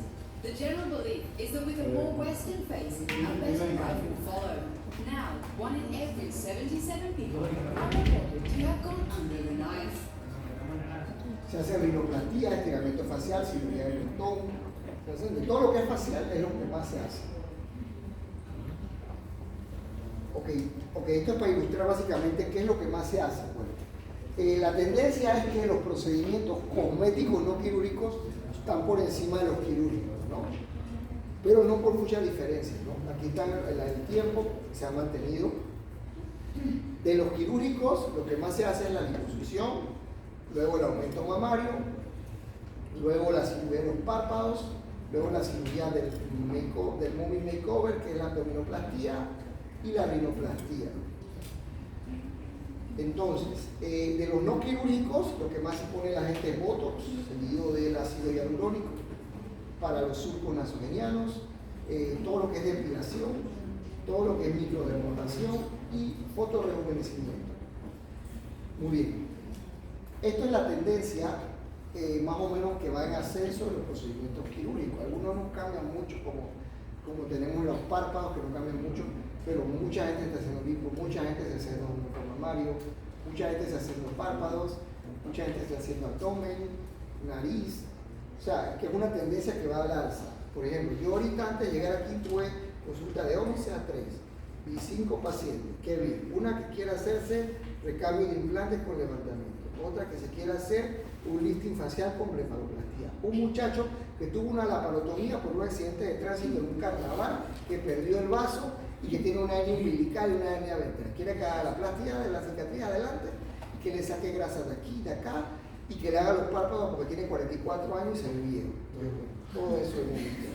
O sea que ahí, miren muchachos, esto es como la tiendita. Yo digo que el plástico es como la tiendita. Pero tú tienes que ser realista con los pacientes, no venderles ideas tontas. ¿Por qué? Porque al final estás tú mismo dinámica. Entonces hay que ser realista. Entonces el hombre lo que más se hace es lipo. Después los párpados. Y entre los párpados es cuando viene más o menos la edad media, que ya se siente que no está desplazando en el trabajo, que quiere rejuvenecerse. La nariz también es muy común. Y algo que se hace mucho también son la reducción de los pechos. En la mujer lo que más se hace, el aumento mamario está casi igualito que la liposucción, y luego siguen otros procedimientos ya cuando han tenido hijos, el abdomen, el levantamiento del busto y los párpados. Y los inyectables, que es parte de, como así como van al salón de belleza, hacerse las uñas, hacerse el cabello, cada cierto tiempo van y se ponen su botox, van y se ponen su relleno, los surcos, en las líneas de marioneta. Aquí hay una línea que se toma también que se pueden poner para los rellenos. Esto es más o menos todas las áreas que se pone el botox, en el entrecejo, en la frente, a nivel de las patitas de gallo merovincular, ¿verdad? Aquí tenemos todo lo que se puede hacer con el botox. ¿Cuánto generalmente uno aplica? Uno aplica de una manera que la paciente no queda que no pueda mover. El chiste de un buen botox es que la paciente pueda levantar las cejas, se pueda reír y pueda cerrar y abrir el ojo normal. Entonces hay gente que no sabe poner el botox, entonces aplica mucha sustancia y de repente la paciente queda con el párpado caído. O sea, es un efecto colateral del botox, que después se tiene que esperar que se vaya o después tiene que poner una sustancia que vale mucho dinero para quitarse. Entonces, por ejemplo, aquí están efectos de botox, por ejemplo. Esto es un efecto de botox. Antes que podía frencir el entrecejo, aquí lo te quiere hacer y no puede. Aquí están las líneas horizontales, aquí la tienes ya después del botox. Entonces, eso es botox. Entonces aquí tenemos rellenos. Los rellenos se pueden poner en los surcos. El relleno no te va a quitar el surco, te lo va a suavizar. Entonces aquí hay esto es importante saber, estas líneas horizontales que se hacen mucho en la mujer blanca, también se trata con relleno y se ven bastante menos. No es que se van, pero mira aquí los surcos. Entonces, cirugía plástica facial, tenemos los párpados, en donde se quita cuando hay exceso de piel en el párpado superior, eliminación de la bolsa grasa abajo, quitan una piel arriba, piel abajo, te metes y quitas la bolsita, la interna, mediana y lateral. En el superior hay una bolsita interna y mediana. ¿Y esto qué es? ¿Qué es la retina? La glándula lacrimal. Bien, muy bien. Entonces, básicamente, estos son casos, por ejemplo, párpado superior, antes, después. Mira estas bolsas grandes, antes, después. Entonces, el envejecimiento siempre ocurre en sentido vertical, por lo tanto, cuando alguien quiere rejuvenecer el rostro, tú tienes que hacer el lifting en sentido vertical. Esto es un video que básicamente era para enseñarles, pero es muy lento, muy largo. Esto ganó un Oscar.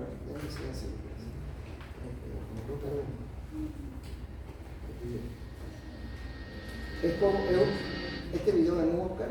Básicamente demuestra el envejecimiento de la cara conforme pasan los años.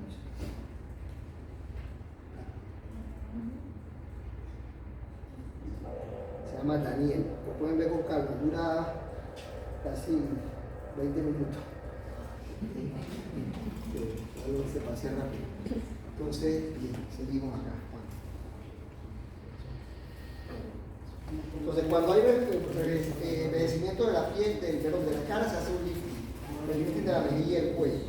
Básicamente es así, más o menos. Antes, mira cómo estaba, mira después.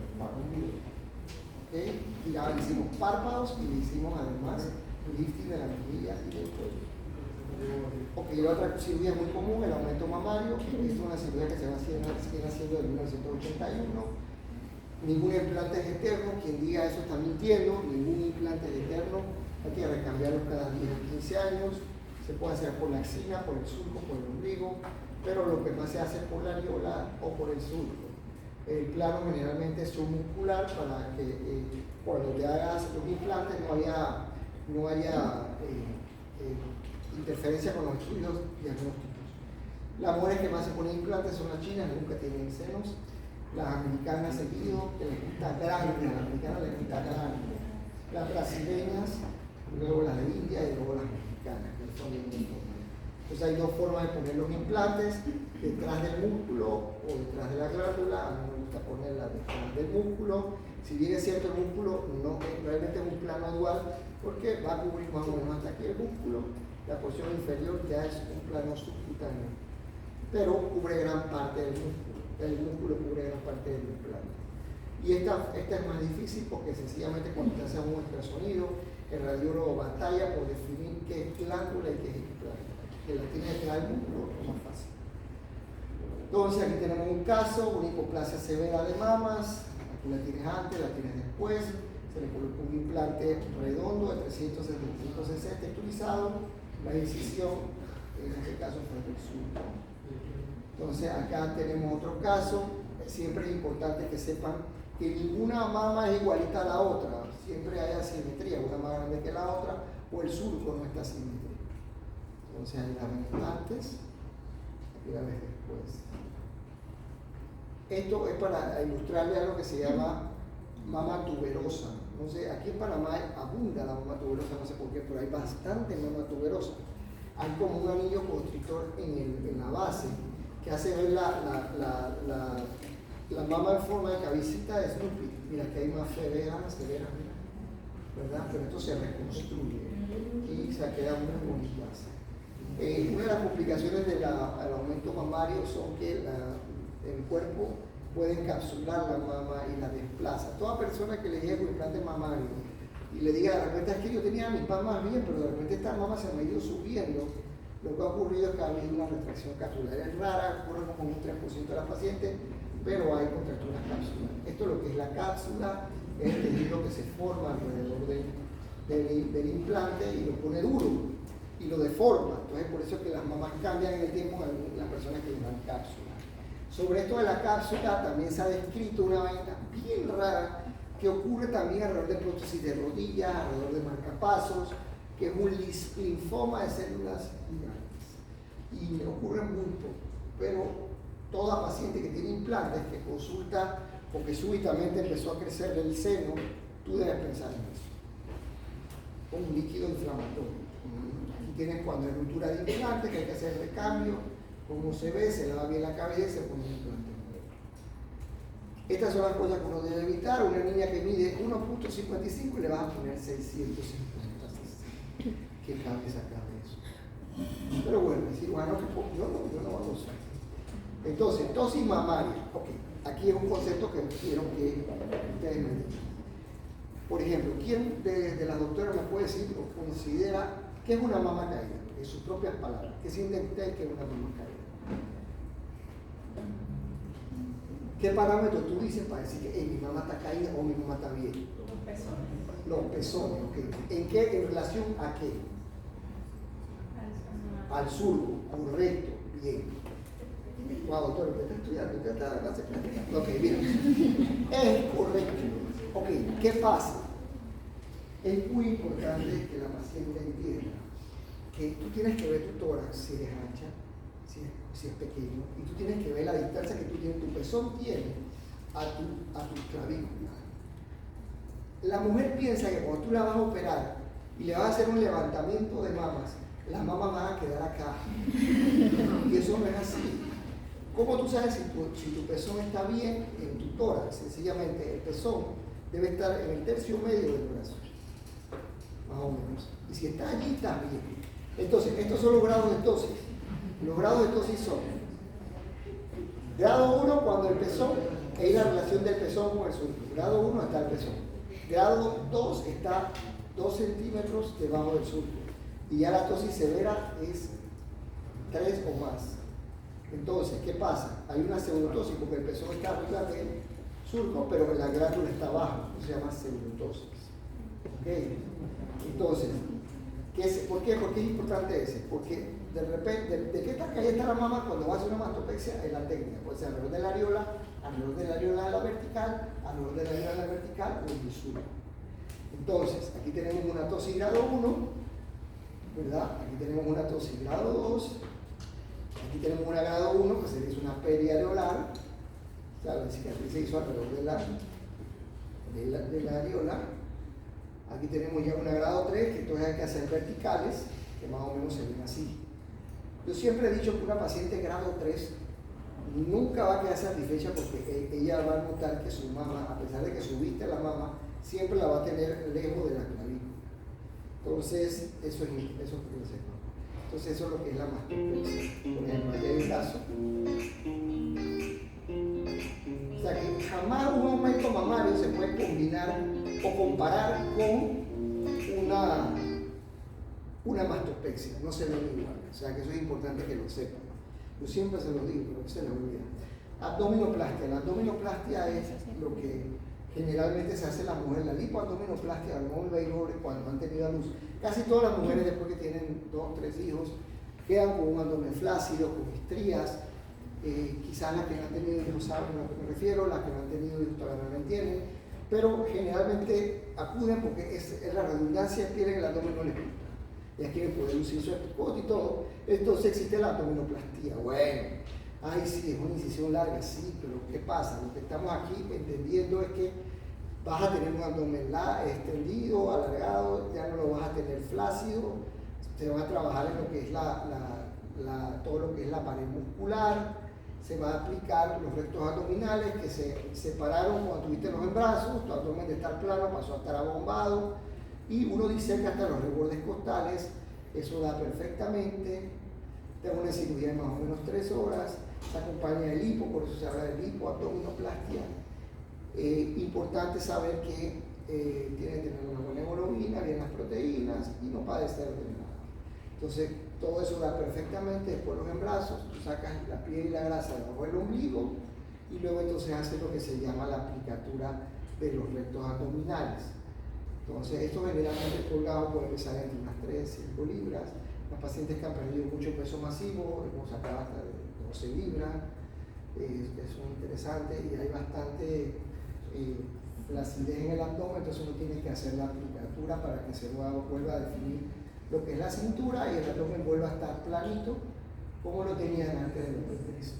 Entonces lo que ocurre es que el útero separa los rectos abdominales cuando el útero crece y cuando el útero involuciona los rectos no se corresponden. Entonces tú le colocas nuevamente los puntos en el medio para que el abdomen quede nuevamente plano. Entonces tú cierras, sale un tubito del lado izquierdo que es un drenaje.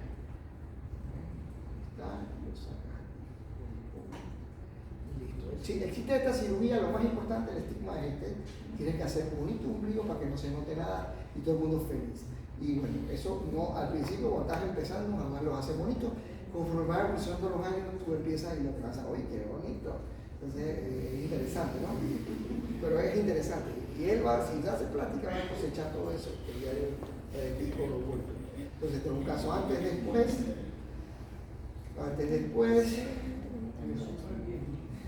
Mira cómo cambió antes, mira cómo quedó. Después, hacemos lipo de toda la espalda también, para encima de la cintura. Así que un pedacito mío. El cirujano pisoso es muy bueno. Aquí hay otro pedacito. Mira, esto es para un mito, ¿no? Por ejemplo, ella tenía una colecistectomía, las de antes, las abiertas, ¿no? Incluso le dejaron un drenaje aquí y quedó hundido, ¿verdad? ¿Cómo se le dijeron cómo se llama esta incisión? Ya, muy bien. Ya, porque ya esto, para usted ve una cosa de esta, esto es rarísimo, ¿no? A ver.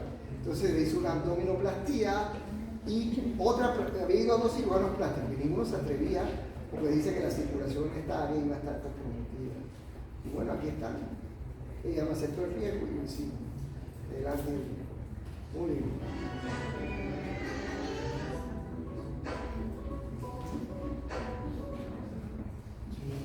Liposucción. Bueno, la liposucción lo que más se hace, el que inventó la liposucción no fue un plástico, fue un ginecólogo. Tenía un ginecólogo francés que ya está muerto, que se llamaba Ilus. Ilus tenía una modelo de esas que dan en pasarela en Francia, pero tenía una lipo más grande en la espalda.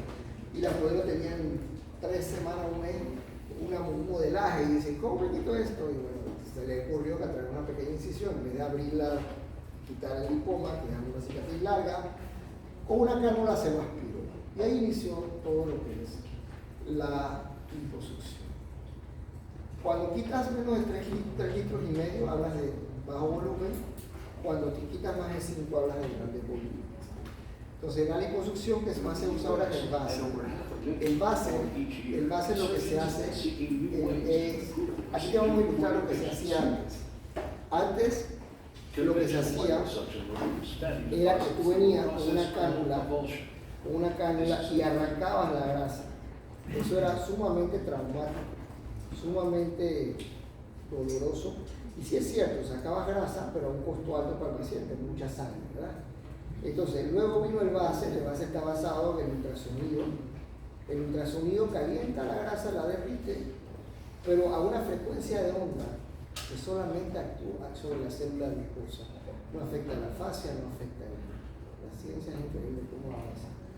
Y lamentablemente, gracias a Dios, lo inventaron porque eso provoca una gran retracción debajo de la piel y además de eso, cuando tú aspiras, como licuaste y coagulaste, lo que te va a salir es grasa purita, casi sin sangre. Ahorita cuando sale, tú ves la grasita, ¿ves? Grasita y poquita sangre. Por eso esa lipo, que tan mala fama se le dio antes, que era la liposucción tradicional, ya eso no existe, porque todo el mundo le va bien por esto. Tan importante como hacer la lipo es utilizar la faja, porque es lo que, después viene un fenómeno de cicatrización interno, que es lo que va a recoger la piel y va a reducir entonces las tallas. La lipo no es un procedimiento para bajar de peso, es un procedimiento para moldear, esculpir. Sí pierde algo de peso, pero son como 3, 4, 5 libras. Realmente lo que mejora es la forma del cuerpo. Entonces, aquí tenemos otro caso, cómo va cambiando.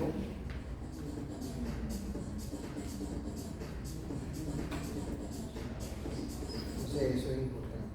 Hay pacientes que están delgadas, pero aún así quieren marcarse el abdomen, quieren definir más su silueta. Entonces, todas esas que ustedes ven ahí que son influencers, que wow, me la paso en el gym. ¿Qué gym de qué? No sé. Mira, este es un caso.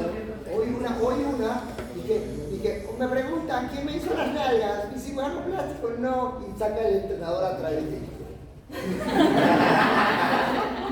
Hoy me pasó, porque la media es 20 grados.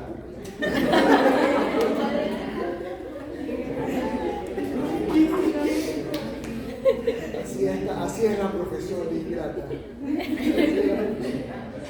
Bueno, entonces miren, ginecomastia, esto lo van a ver mucho, esto es muy frecuente en los hombres, crecimiento de los pechos en el hombre. Hay una ginecomastia que es una ginecomastia fisiológica, que es la que ocurre en la adolescencia, que crecen los pechos por un efecto hormonal. Eso debe durarle como hasta los 19, 18 años. Si después de los 19 años no ha habido evolución, entonces estamos frente a una ginecomastia. Hay distintos grados. El grado 1 es el más leve, seguido del grado 2, que hay crecimiento, más el pezón sigue arriba del surco. El grado 3, el pezón está a nivel bajito del surco, y el 4 está mirando para abajo. La ginecomastia se trata con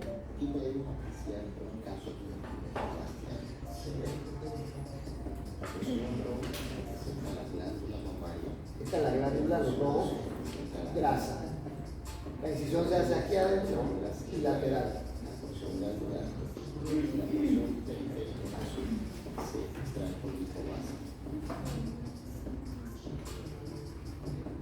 Eso es la ginecomastia. Esta es la porción glandular, ¿verdad? Como pueden ver, eso se manda al patólogo.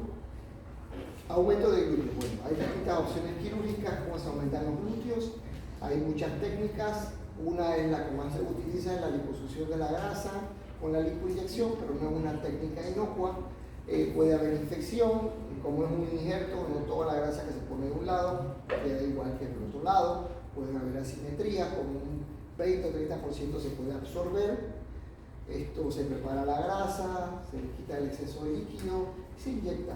Y puedes obtener cambios como estos. Se definen más los glúteos. Estos glúteos gigantes que ustedes ven en la calle no son grasa, son biopolímeros, que de eso voy a hablar un poquito. O sea que cada vez que vean un glúteo así que es colombiano, esos son biopolímeros. Díganme. O sea, no se conoce el ping-pong. Ajá, bien.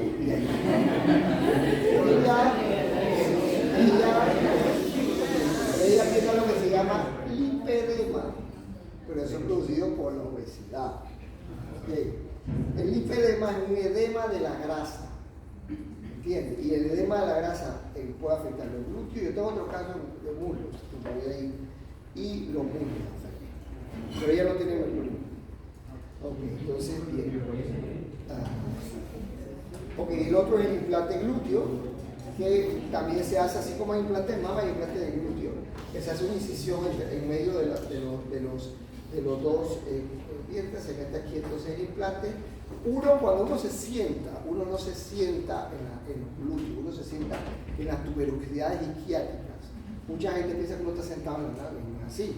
Entonces, ahí se hace la incisión, se hace la disección y se diseca y se coloca el implante glúteo. Mira, este es un implante pequeño, bonito, no tenía, son 280 ¿verdad? Entonces acá tengo otro, que es uno más grande. Se hizo lipo de la parte baja de la espalda y se le colocaron 365. Entonces este es más o menos, para que vean cómo es la cosa. Esa es la forma que tiene un implante glúteo. Es una forma romboidea. La porción más aguda va para arriba, la porción más redonda va para abajo, se hace la incisión, se introduce entonces el implante y luego entonces se combina con lipo para que le dé más forma. A ella se le colocaron unos implantes de 375, después con lipo. ¿Ves?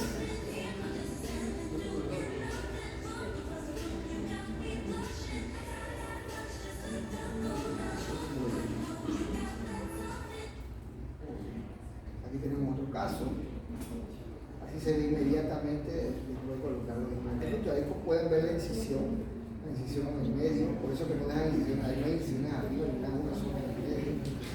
Y la paciente queda fenomenal. Ahora bien, no pueden dormir boca abajo, sobre los glúteos no puedes dormir 7 días, o sea, tienes que dormir boca abajo o de lado. Dígame. ¿Y a dónde fijan los implantes para que no queden flotando ahí? Eso es no lo expliqué. Es intramuscular, es dentro del músculo glúteo mayor. Esta cirugía, a diferencia de una mama, duele más, porque el implante está cerca del nervio ciático. Entonces, se inflama un poquito el nervio y hay algo de dolor. Como las 2 semanas más o menos están bastante bien. Entonces, ahí está más o menos. Ese es el antes del día. Aquí está antes, después. Muy bien. Bueno.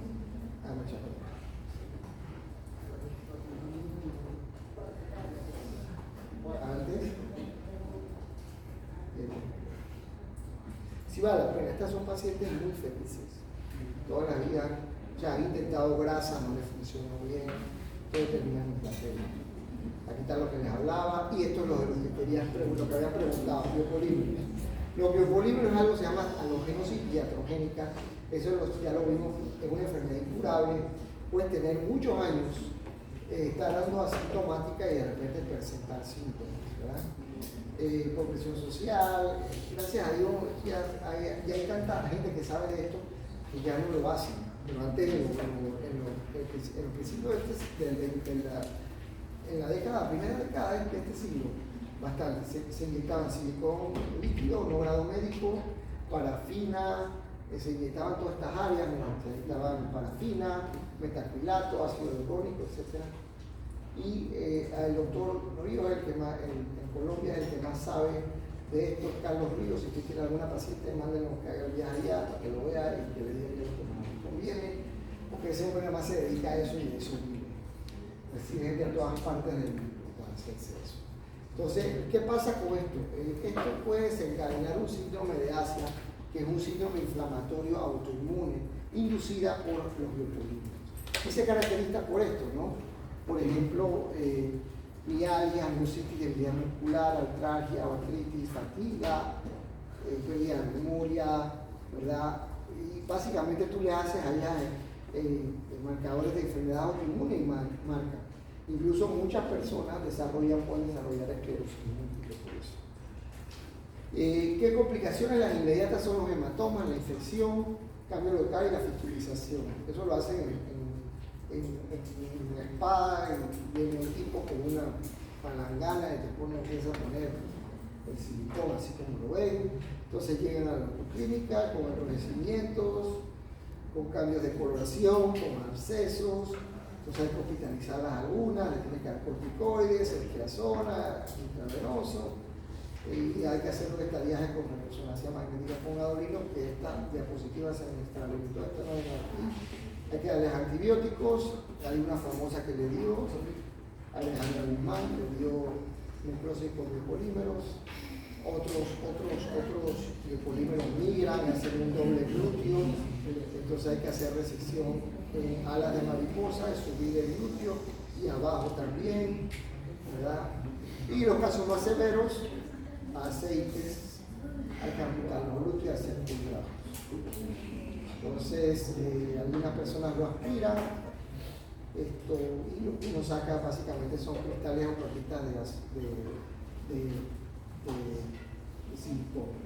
Y después tú puedes ponerle grasa, también en la boca ocurre, en la boca de pato que les hablaba, la tía Lupita, que yo no sé, cuando yo llegué, esto lo operé hace como 10 años, yo llegué, ella tenía infiltrados los labios, entonces se le hizo una reducción del labio para no verse así, y así se va y se ve cómo se hace. Se hace una reducción del labio en forma de alas, entonces tú vas quitando en cuña todo el labio, y ella está, ahorita tú la ves y nadie va a pensar que tuvo alguna vez biopolímeros en los labios. Realmente quedó espectacular. Espectacular. Todas esas cirugías hacemos nosotros. Hay mucha gente con biopolímeros por ahí, entonces aquí por lo menos pueden ver un lado que hace redujo, el otro lado no se ha reducido.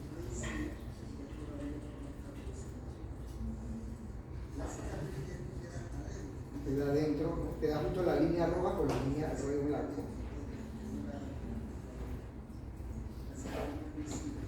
No es visible. Son suturas realmente absorbibles, no tienen que picarlas, se caen solas. Y ahí también